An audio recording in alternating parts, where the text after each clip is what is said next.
All right, hello everyone. I'm going to give just a brief couple moments to let folks enter the Zoom space here. And as that is happening, I will go ahead and do my very brief introduction. Hello, my name is Christine. I use she, her pronouns. To give a brief image description of myself, I am an Asian American woman. I've got my hair in two French braids today. I'm wearing a sweater and I'm in my home library. This is the rescheduled event for the Docs with Disabilities Dream Research Grand Rounds for the Capability Imperative, Revealing Ableism in Medical Education. We're very excited for this. And I'm just going to do some housekeeping items before I hand it over. Captions for this session are available. If you press that CC button at the bottom of your screen, you should be able to get those captions and adjust the size and all of that. ASL interpreters, as you can probably see, are also available. They will be switching on and off throughout the presentation. This event is being recorded and will be emailed to registrants afterwards. And if you have any questions throughout the presentation, please go ahead and put those in the Q&A button that you should see at the bottom of your screen as well. If for any reason you would prefer to sign or speak your question, you can go ahead and let me know in the chat. If you would like that, and we can make that happen for you. Or if there's any tech issues that you're having in general, accessibility barriers, please feel free to contact me in that chat and I can try to troubleshoot that for you. At this time, I am thrilled to hand it over to Neera and Lisa to get started. Thanks so much, Christine. Hi, my name is Lisa Meeks, and I'm the Executive Director of the Docs with Disabilities Initiative. And it's my honor to introduce you to today's speaker. Dr. Jain is a senior lecturer at the Center for Medical and Health Science Education at the School of Medicine, the University of Auckland in New Zealand. Dr. Jain's a researcher, educator, and committed changemaker focused on critical disability studies, anti-ableism, and qualitative methodologies in medical education, with a wider interest in advancing justice in health professions education.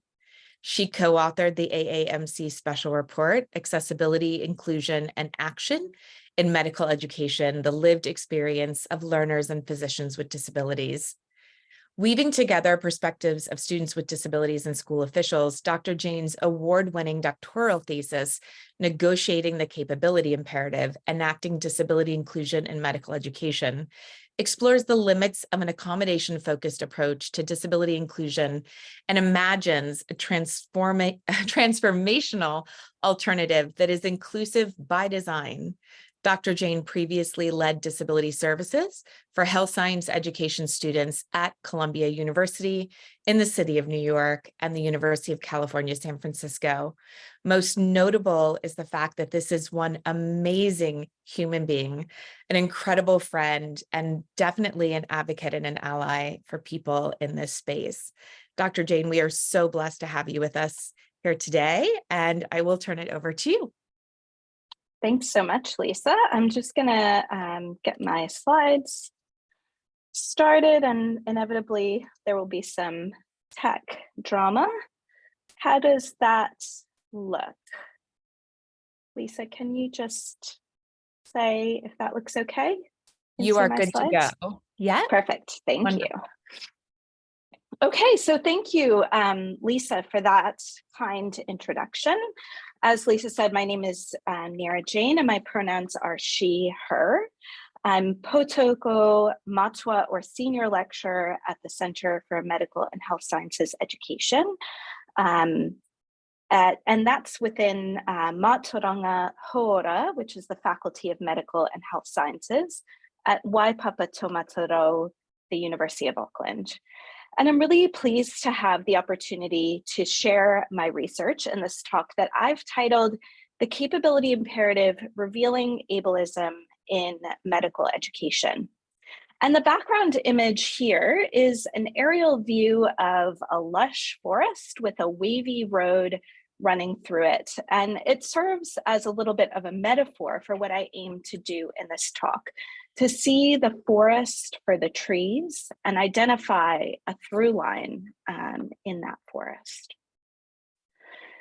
Before I start, I want to acknowledge that I'm speaking today from the Rohe of Ngāti Whātua Ōrākei, where I gratefully work and seek to fulfill my obligations as tangata tiriti, or people of the treaty. Beyond this gesture of land acknowledgement, I invite all of us to reflect on the ways that colonization is interlocked with ableism. And because of this, I argue that those of us who are interested in disability inclusion, so arguably all of us here today, must also support decolonizing and indigenizing projects. And I want to thank the students and school officials who've shared their stories in service of this work. And I acknowledge my doctoral supervisors, Professors Jan Gaffney and Jay Marlowe from Waipapa Taumata Rau Faculty of Education and Social Work for their support and guidance in this research and my development as a researcher. And also Dr. Laura Niman, who is my postdoctoral supervisor at the Center for Health Education Scholarship at the University of British Columbia. And she really helped me to think through developing this work into a standalone publication. And to all of you for being here today to learn more about my research, and I look forward to the dialogue that will follow. So by the end of this presentation, I hope that you will be able to define ableism, describe 3 ways, or at least 3 ways, that ableism manifests in medical education, and explain some implications of ableism in medical education. So without further ado, let's get going. So medical education remains an inhospitable setting for learners with disabilities. And this is despite 50 years of disabled people's legal right to equal access to education in the United States and professed commitments to diversity, equity, and inclusion in medicine. And I just want to note, I'm sure many of you are aware that just a few days ago was that 50th anniversary of the Rehab Act of 1973, the landmark kind of initial legislation that guaranteed that equal access that we are, I would argue, still attempting to realize.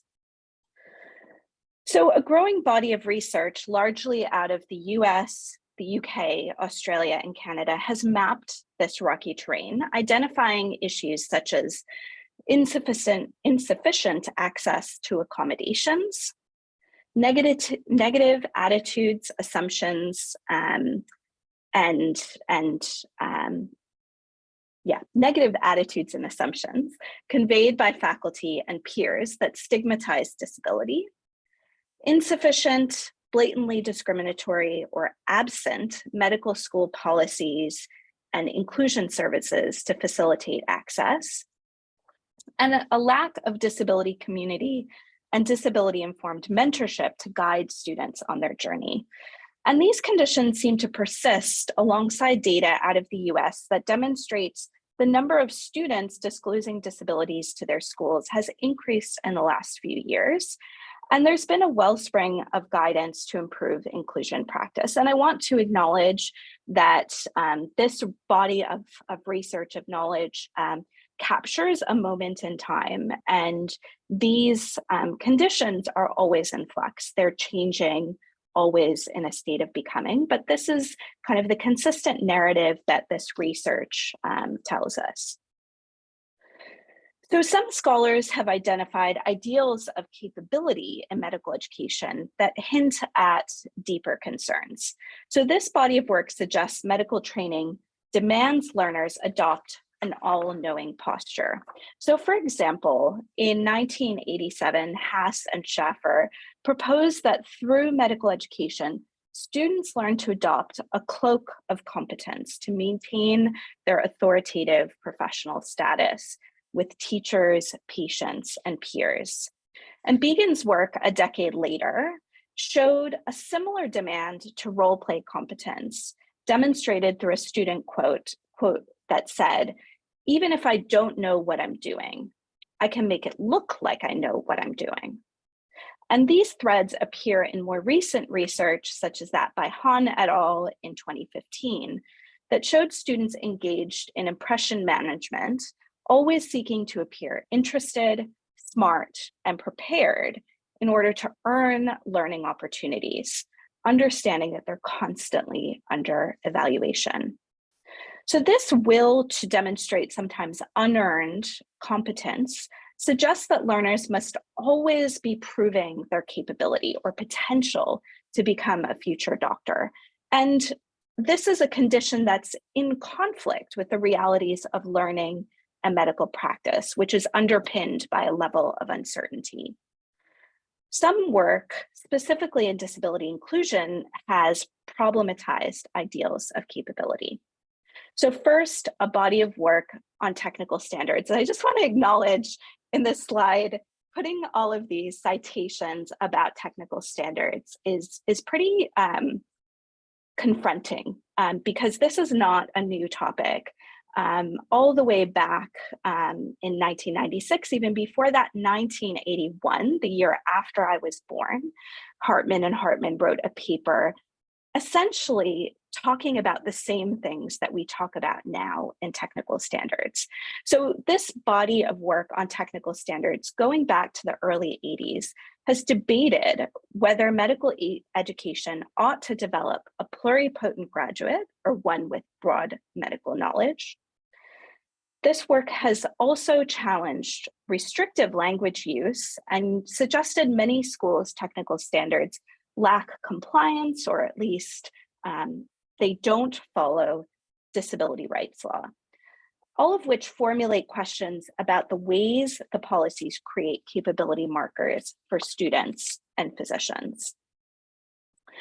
And a Canadian study by Sturgiopoulos et al. In 2018 identified a dominant discourse in medical education that frames good students as those able to excel academically, socially, and clinically while maintaining peak personal wellness, which was often at odds with the lived realities of students with disabilities. So this study, again, points to cultural discourses of capability that impede disability inclusion.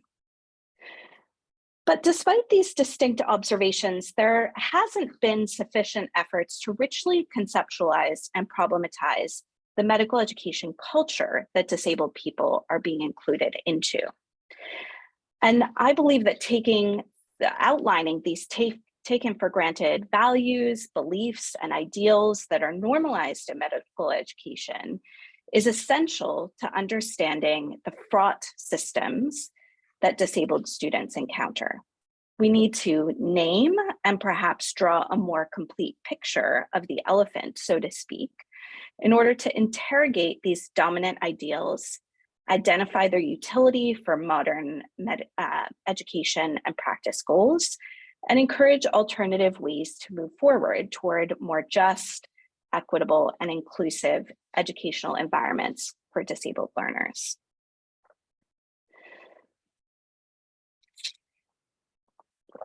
And this focus follows Campbell's call to turn our gaze back to what the study of disability tells us about the production, operation, and maintenance of ableism, or what Graham and Slay suggested is needed, making visible and deconstructing the center from which all exclusions derive.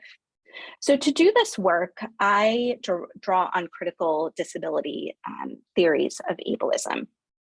So Professor Fimona Kumari Campbell describes ableism as a system.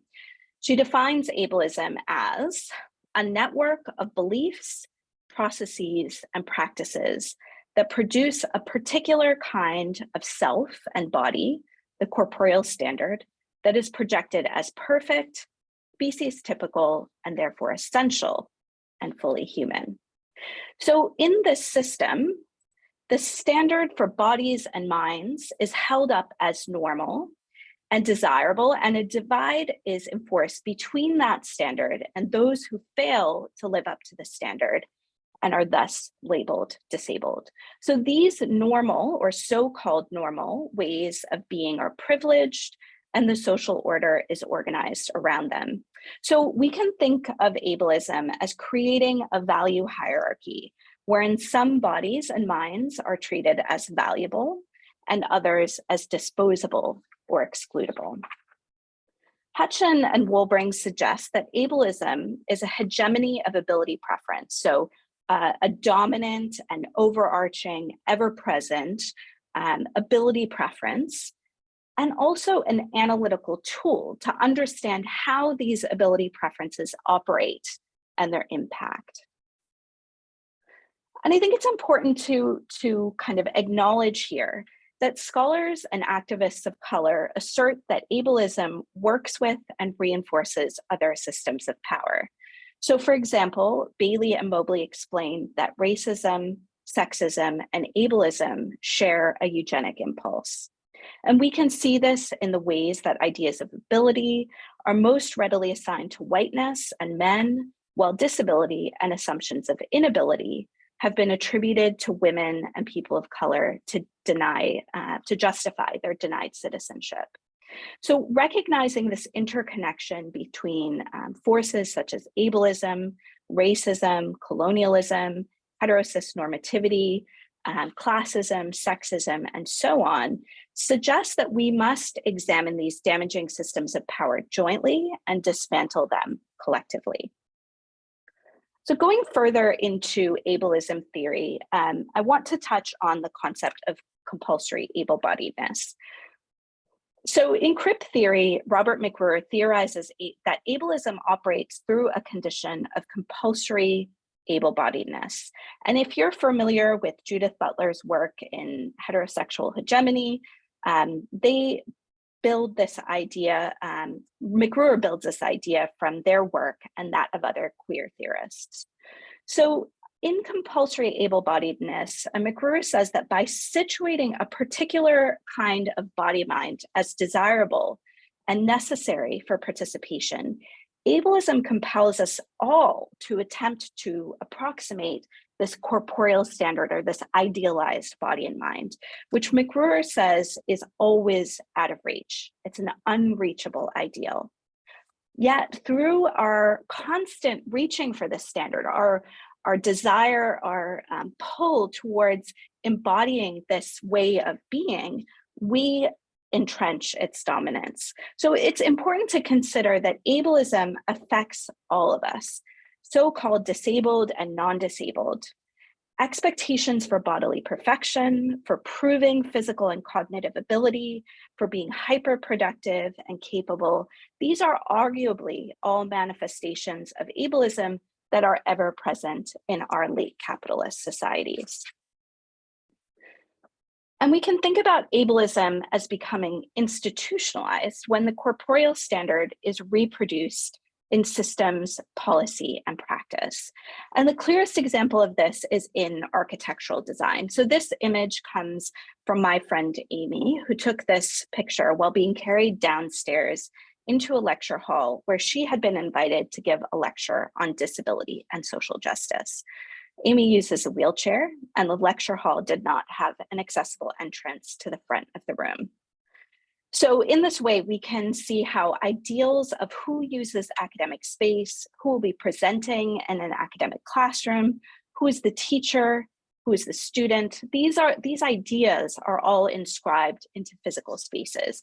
We can read ableism into the physical spaces of our campuses, of our health systems, of our hospitals, but also in our policies, practices, curricula, and interactions. So the work I present today represents part of a larger constructivist grounded theory study, which was my doctoral dissertation, which took place in the US context and asked the question, how is disability inclusion enacted in medical education? I took a strengths-based approach to identifying schools for recruitment, and I aimed to learn what was happening in places where practices might be more advanced. Leadership at 4 schools ultimately consented to participate, and across these schools, 19 students with disabilities and 27 school officials, that's faculty and administrators, participated. Most participating students had less apparent disabilities, used accommodations, were women, and just over half identified as underrepresented in medicine. Participating school officials represented all levels of faculty and administration. So from coordinators, all the way through assistant deans. So following Sharma's constructivist grounded theory methodology, I sought to understand what was happening in these contexts and why. This branch of grounded theory recognizes the researcher's role in constructing the theory and the situatedness of research findings. So in line with this approach, I used an iterative process of data generation, recruitment, and analysis. Primary data included semi-structured interviews with students and school officials, as well as relevant policies. And I analyzed these through a process of inductive coding, memoing, and the constant comparative method to develop categories and relate them to extant theory, in this case, particularly theories in ableism. And throughout this process, I used theoretical sampling to refine categories in my emergent theory to achieve theoretical saturation. And through this study, I developed a theory about how inclusion happens as a process of negotiating the capability imperative. Today, I'm focused on one category in this theory, how participants knew medicine, a key category that influenced inclusion-related actions, which I conceptualized as the capability imperative. I illustrate the capability imperative through three motifs. First, the physician as selfless superhuman, the real world of medicine, and finally, the malleable student. And the capability imperative sets expectations around performance and behavior for good physicians, and I use that term in quotes, good physicians, that justify exclusionary institutional arrangements and seek to produce a student who can conform to those expectations. So this is kind of ideas of medicine that then shape who we think is both a doctor, who we think is a student, and then ultimately what can happen with regard to disability inclusion. So participant accounts outlined the expected idealized physician as a selfless superhuman. And this was a master of medicine who put themselves last and pushed themselves to the limit for the altruistic goal of good patient care. One school official summarized this expectation, saying that the weight of the world is on a physician. You can't screw up, it's people's lives. So this motif set the bar for individual capability that was rationalized through this idea of public responsibility. And this motif was constructed from technical standards that specify a medical graduate who must be and do all things, and interpersonal interactions, structures, and practices that suggest physicians and medical students show no weakness and have no needs. Analysis of school technical standards demonstrated commitments to undifferentiation, that graduates must be pluripotent, physically, cognitively, and psychologically capable of doing every task and having broad medical knowledge. Standards essentialized current practice conditions, necessitating that students, and this is in quotes, handle heavy workloads and can function, again in quotes, over long hours without sleep. And expect pristine body minds. Technical standards at all four schools outlined expected abilities in the areas of observation, communication, motor functioning, cognition, and behavior that tended to use organic language to explicate these abilities that specifies how rather than what students must demonstrate. So for example, the technical standard for communication at one school stated, a candidate should be able to hear, to speak, and to observe the patients in order to elicit information, describe changes in mood, activity, and posture, and perceive nonverbal communications. So this organically framed statement specifies that one must use their voice and hear rather than outlining what students must do. McKee et al. Explained that organic language tends to highlight student limitations, or deficits rather than their abilities. And this centers an exclusive remit for psychological and physiological functioning. While the standards at each school stated that accommodations were possible, and 3 explicitly stated non-discriminatory values, accommodations were nonetheless positioned as contestable. Language about accommodations was qualified and gave little impression of inclusive possibilities. So alongside rigid ability standards presented as rational and necessary, this language sent a mixed message about inclusion and materialized disability as an excludable type. Tchaikovsky explained that inclusion policy and academic rhetoric commonly describes and represents disability as justifiably excluded, thereby creating further barriers to inclusion. So technical standards at these schools materialize the medical student, the physician to be, as primarily non-disabled, able to execute tasks in any facet of medicine, with inclusion only occurring in exceptional circumstances. The selfless superhuman motif also materialized through relational and structural factors that suggested medical students and physicians show no weakness and have no needs. And this demand was reinforced through practices and interactions that upheld a competitive learning climate that created a troubling economy of winners and losers.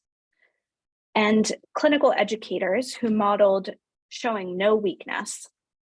On their clinical rotations, students witnessed overworked and sometimes unwell physicians who remained stoic in the face of difficulty. One student explained, "People don't complain outwardly. I see residents that are stressed, but are never going to tell their attendings or even their peers. It's that culture of you just need to suck it up and do it. Sometimes I can see on people's faces that they're really struggling. And what are you going to do? You ask how they're doing and they say they're fine, and I do the same thing. I'm fine. The less people know about me, the better. I don't want them to know, and then everyone else knowing she's struggling." So I asked the student, if people knew you were struggling, what would that mean? The student said, "You're not competent enough," and that's still the culture. So this stoicism was learned and perpetuated and tied to capability. The notion that during clinical education, there is a singular focus on patients further suggested that physicians lack personal needs. And this rendered questionable accommodations that centered the student doctor's needs rather than the patient's.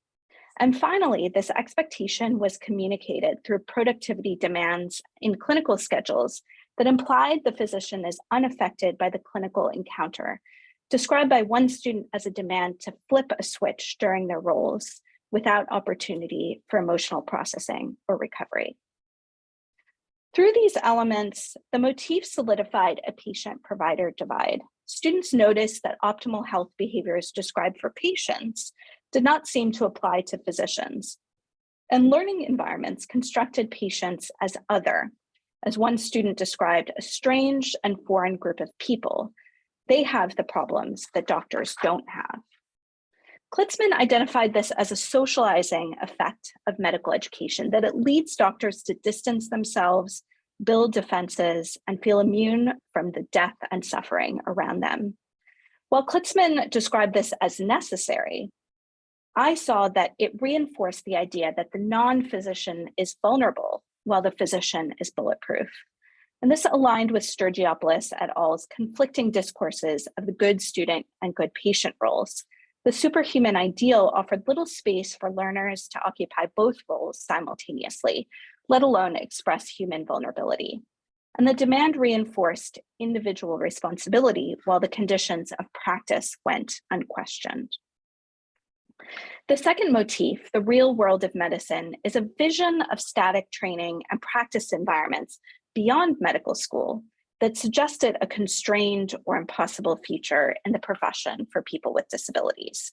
And this idea is exemplified in the following quote from a school official recounting deliberations around admitting a student with a physical disability. They said, "This is medical school. She will be cocooned here. She will be coddled. But when we put her in the real world, in a residency program that is fast-paced, how is she going to survive? Are we doing her a favor by accepting her in medical school, knowing that when she goes out into residency, they'll eat her up and spit her out? So this idea of the real world, and folks who work in this space hear this phrase frequently, this idea of the real world frequently materializes through discussions of residency training requirements that are understood as a limiting factor. We can do this in medical school, but it's not going to serve the student well when they go into their residency. And this is because in the real world, a broad range of tasks is required. Despite the possibility for focused specialization through residency, the first years require residents to perform across all areas. And this structure seemed to reify, to make real the necessity of undifferentiation at the undergraduate level. Plus, participants noted that there's no national agreement about what parts of training are essential, as one school official described. You can easily imagine a radiologist doing general imaging, reading films, reading MRIs, doing most of what a radiologist does with limited manual dexterity, for example. But the fact is, to go through a radiology residency and meet all the requirements, you have to do other areas of radiology. And I don't think at the specialty level, we haven't come to the same point of understanding what is essential training. And so this uncertainty tended to restrict school officials' understanding of the potential of disabled student success and signaled pessimism in the field's willingness to make space for disabled people. Other aspects of residency that framed the real world included duty hour expectations, including the 2017 increase to 28 consecutive hour shifts in an 80-hour work week. So while students saw these specifications as potentially harmful, school officials and ACGME statements suggested they were necessary to manage the resident workforce and uphold quality resident education. And this positioned disabled students as problems in the healthcare machine. Participants believed the potential for receiving accommodations in residency was limited and viewed as incompatible with candidate excellence, and therefore less likely in more competitive specialties. So these views conflict with the legal requirement for accommodation provision during residency. And reality is that programs do offer accommodations, though research shows programs may be underprepared to provide accommodations. So while the real world was presented as fixed and knowable, disability inclusion was framed as unpredictable. So medicine's exclusivity is known while inclusive possibilities are not. Kafer explains that the futures we imagine reveal the biases of the present. So this imagined real world amounts to a restrictive vision of medicine informed by situated knowledges, but with limited exposure to successful disabled physicians. And it's important to note as well that this idea of the real world, when we frame what is possible based on what we know or what has happened or what we know has happened, that is providing kind of ring fencing around what we imagine could happen. It restricts what's possible by saying, this is what has happened now. And I've seen work that frames possibility in that way based on what we know is possible. And that is a real limitation that I saw in the process of inclusion that was occurring at these schools. So stories and direct experiences with successful disabled people seemed to shift people's perceptions, but these visions of the so-called real world tended to assume current training paradigms are essential and stuck in time, which deflected that possibility for more accessible presents and futures. Certainly, it created a barrier to innovating and doing new things, creating new possibilities. The final motif is of the malleable student. And while the successful The selfless superhuman specified the individual qualities required, and the real world of medicine reflected the imagined structures that one must operate in. It follows that the student must fit into the educational structure that has been designed with real world ready superhumans in mind. Students must be malleable to the demands of medical education, and this was evident through the singular path available to progress through medical school and an approach to wellness that emphasized individual responsibility. Students observed the rigid singular path through their constant experience of misfitting. A prominent manifestation was temporal, a condition that one student described as constantly battling time. The schedule, the pace, the volume, the way of doing learning often did not match with students' physical or cognitive speeds. One student described this temporal mismatch as follows. For me, small group learning was just awful. People would be reading something, and before I had the chance to finish, they would just scroll beyond it and move on to something else. And it's like, okay, so now I'm not learning anything. So basically, it feels like I'm out of tune with the rest of the group, and there's nothing I can do about it.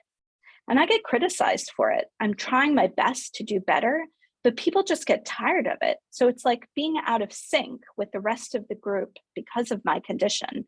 It's just frustrating.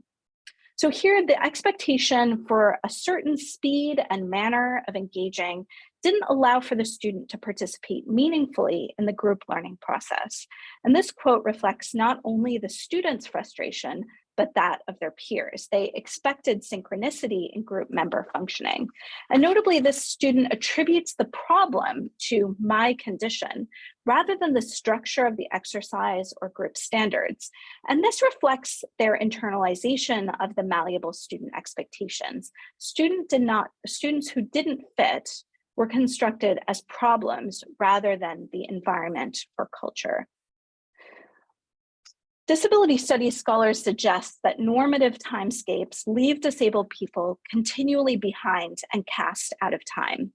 In contrast, crip time is a radical challenge that reflects the additional time needed to traverse ableist social barriers, things like slower speeds of movement and cognition as well.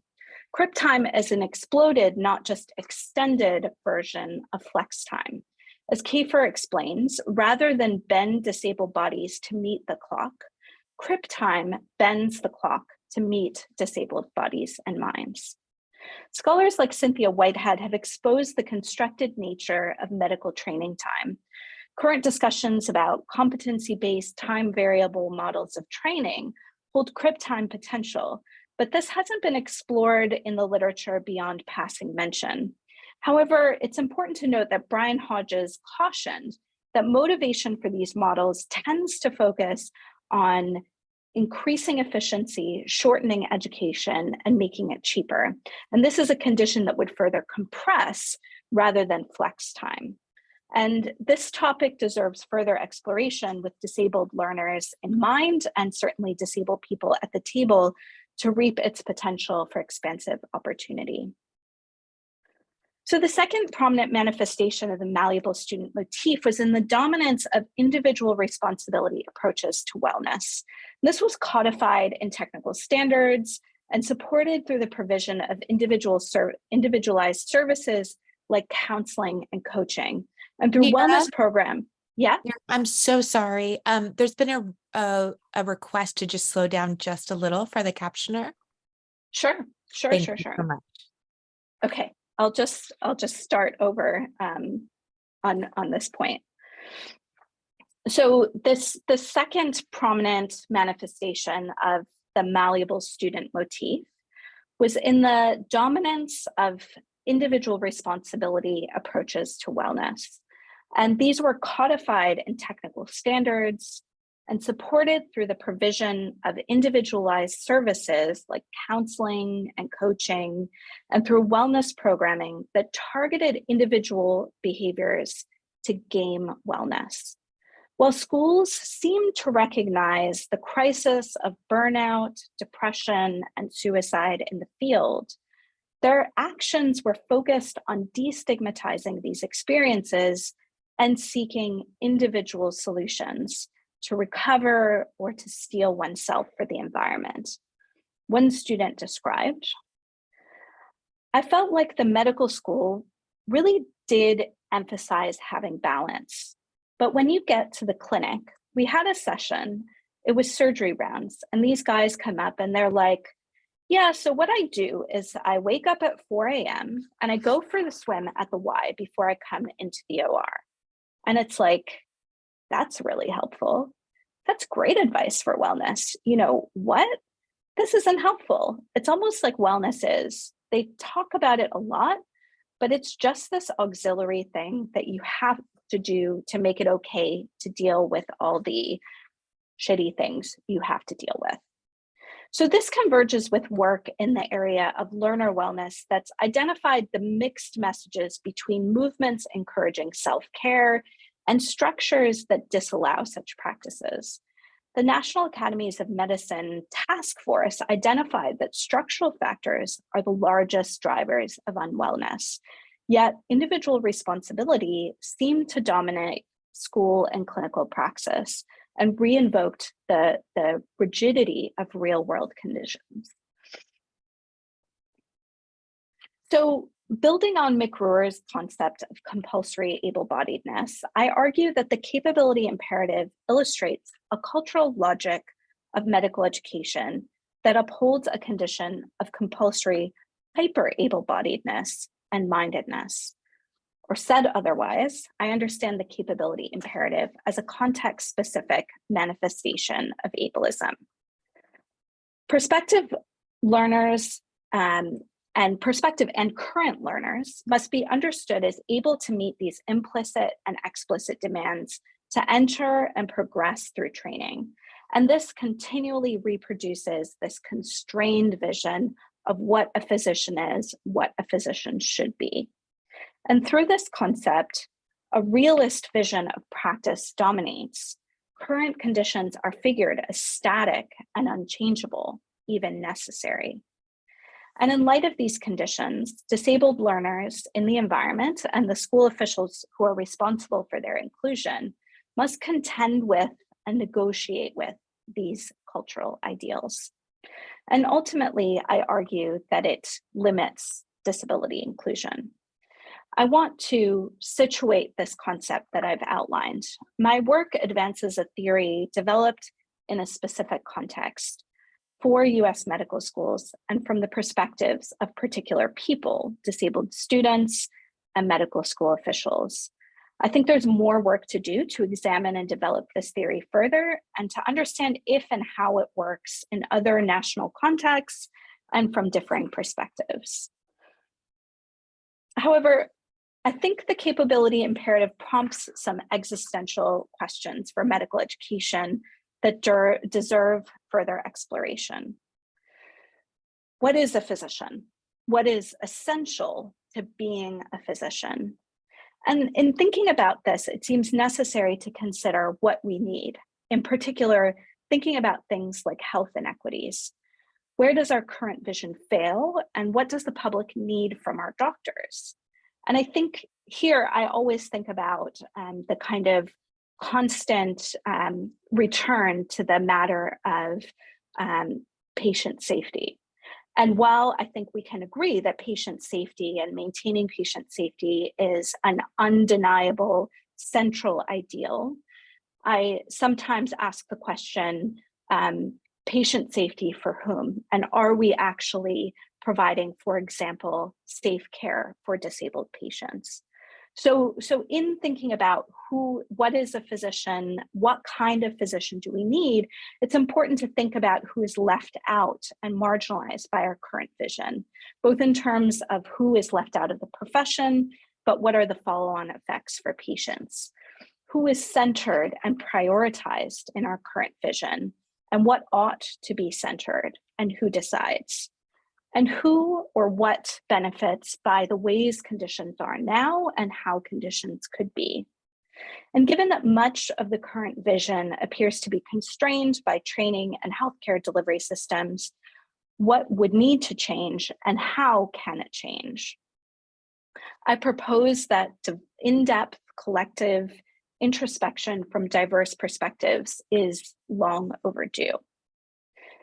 And while I've focused today on disabled students and disability inclusion, I want to return to what I said about ableism, that it harms everyone and that it works in tandem with other systems of marginalization. So we might ask, are disabled learners canaries in the coal mine, early or heightened signs of a much larger, dangerous problem?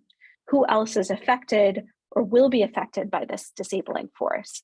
And I think here is where looking across the literature at the work in well-being, learner well-being, in terms of underrepresented minorities, in beyond disability, and thinking intersectionally, is important to kind of draw the threads in how ableism is a force that is affecting all of us. So I want to leave this talk with a quote from Dr. Angela Davis that I think speaks to the need to illuminate and interrogate ableism to achieve a more hospitable environment in medical education. She said, the assumption is all we need is more diversity, but it must be combined with justice. Diversity without changing the structure, without calling for structural transformation, simply brings those who were previously excluded into a process that continues to be as racist, as misogynist, and here I would add, as ableist as it was before. Now, far be it from me to edit Dr. Angela Davis, but in this talk where this quote comes from, she previously speaks about ableism, so I think it's safe to assume she would be okay with my addition. So her emphasis on transformation aligns with what I think is necessary in response to the ableist roots of the physician role, training expectations, and structures. Accommodating students to meet the current requirements will always remain insufficient without looking at that structural transformation, without looking at the roots of ableism in how we've conceived these systems. Thank you, and I look forward to discussing your questions. That was amazing, as always. Thank you so much, Dr. Jain. And I think in particular, your slide that shows the canary in the coal mine, it probably hit many of us. I think the analogy is spot on. And is this a symptom of a larger issue?